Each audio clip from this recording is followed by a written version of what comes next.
هل أتى على الإنسان حين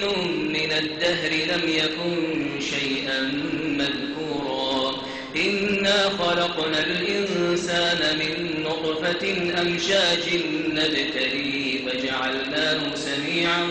بصيرا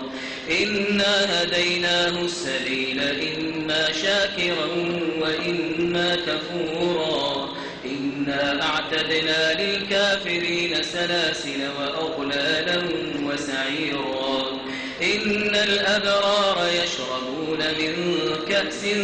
كان مزاجها كافورا عينا يشرب بها عباد الله يفجرونها تفجيرا يوفون بالنذر ويخافون يوما كان شره مستطيرا ويطعمون الطعام على حبه مسكينا ويتيما وأسيرا إنما نطعمكم لوجه الله لا نريد منكم جزاء ولا شكورا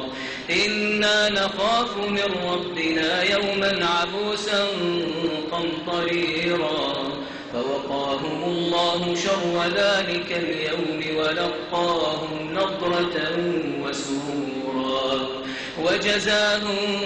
بما صبروا جنة وحريرا متكئين فيها على الأرائك لا يرون فيها شمسا ولا زمهريرا ودانية عليهم ظلالها وذللت قطوفها تذليلا ويطاف عليهم بآنية من فضة وأكواب كانت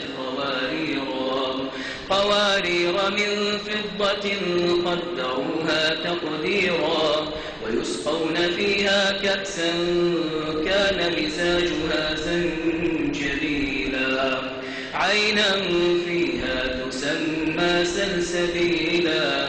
ويطوف عليهم ولدان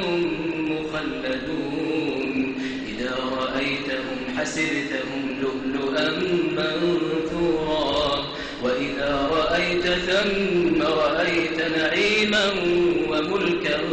كبيرا عاليهم ثياب سندس خضر واستبرق وحلوا أساور من فضة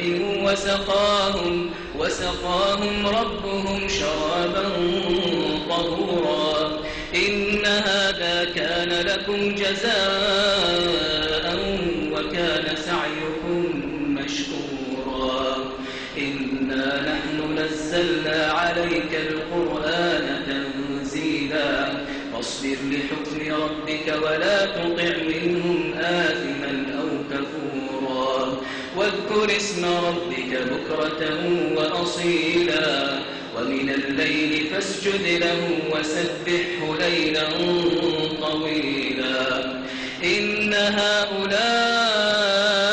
يحبون العاجلة ويذرون وراءهم يوما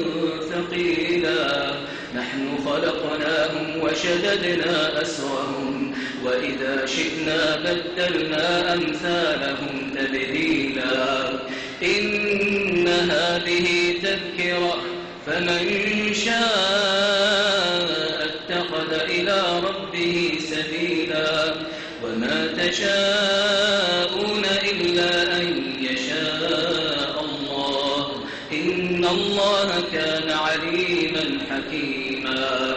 يدخل من يشاء في رحمته والظالمين أعد لهم عذابا أليما الله